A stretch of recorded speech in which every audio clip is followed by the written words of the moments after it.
qui dites-vous que je suis ?» Voilà la question que Jésus pose à ses disciples. Dans toute la Galilée, dans tout Israël, on se pose cette question-là et on dit qu'il est Élie qui est revenu, qu'il est Jean-Baptiste, qu'il est un ancien prophète ressuscité. Ces réponses sont fausses. On sait souvent que sur l'identité, on dit beaucoup de choses fausses sur les gens. Alors il pose la question à ceux qui sont proches, ceux à qui il fait confiance. « Et vous, qui dites-vous que je suis ?» Ils répondent juste « Tu es le Messie ». Mais il va repréciser les choses parce qu'une identité, c'est compliqué. Oui, je suis le Messie, mais un Messie qui va être arrêté, mourir et puis ressusciter. Cette question-là est vitale. On sait que c'est là-dessus que Jésus va être condamné et arrêté. Est-il le roi des Juifs? Est-il le Fils de Dieu? Dans notre société, la question n'est pas moins vitale. Pensez à ces enfants pour qui la vie est devenue impossible parce qu'à l'école ou dans la famille, on les a enfermés dans une image de méchants, par exemple.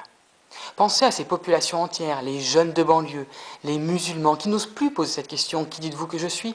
parce qu'ils ont peur qu'on leur réponde délinquant, qu'on leur réponde terroriste.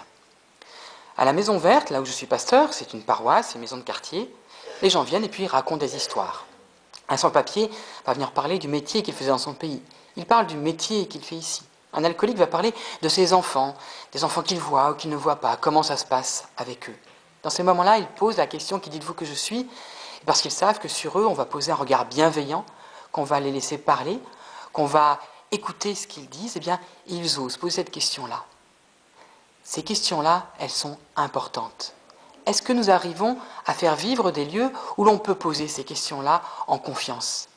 Dans nos maisons de quartier, dans nos centres sociaux, dans nos paroisses, dans nos familles, ou même dans la relation que vous allez avoir tout à l'heure avec quelqu'un et où la personne pourra se rencontrer, se raconter, sans avoir peur d'être enfermée dans une image.